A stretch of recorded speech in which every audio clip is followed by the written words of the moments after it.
अभी हम खबर आपके साथ शेयर करते हैं। सिंध हाई कोर्ट का बड़ा हुक्म सामने आ गया है। सिंध हाई कोर्ट ने बोल न्यूज के को चेयरमैन शुएब शेख को बरी करने का हुक्म दे दिया है। आपको फिर से आगाह करते हैं, सिंध हाई कोर्ट ने बोल न्यूज के को चेयरमैन शुएब शेख को बरी करने का हुक्म दे दिया है। बड़ी खबर आई है सिंध हाई कोर्ट से और रिलीफ मिला है। को चेयरमैन शुएब शेख को बरी करने का हुक्म दे दिया गया है। सिंध हाई कोर्ट ने बोल न्यूज के को चेयरमैन शुएब शेख को बरी करने का हुक्म दे दिया है। इसी पर बात करेंगे। सीनियर एनालिस्ट समी इब्राहिम साहब हमें ज्वाइन कर चुके हैं। समी साहब, बरी करने का हुक्म दे दिया सिंध हाई कोर्ट ने।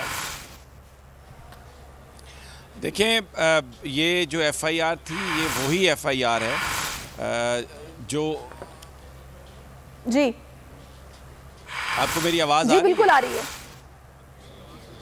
अच्छा, मुझे क्योंकि ये वापस आ रही है आवाज़ तो I'm सॉरी, मैं थोड़ा कंफ्यूज हो गया हूँ कि ये मेरा राब्ता आप लोगों से है या नहीं। लेकिन ये बहुत बड़ी खबर है और ये हक सच की फतह है और ये वही मुकदमा है जो इस्लामाबाद में भी ज़ेर समाअत है। ये उसी मुकदमे के हवाले से इन्होंने दूसरा एक नया मुकदमा बनाया और इन्होंने गिरफ़्तार किया और आज अदालत में उसको तस्लीम भी नहीं कर रहा है एडिशनल अटॉर्नी जनरल कि जनाब वो किसके पास हैं।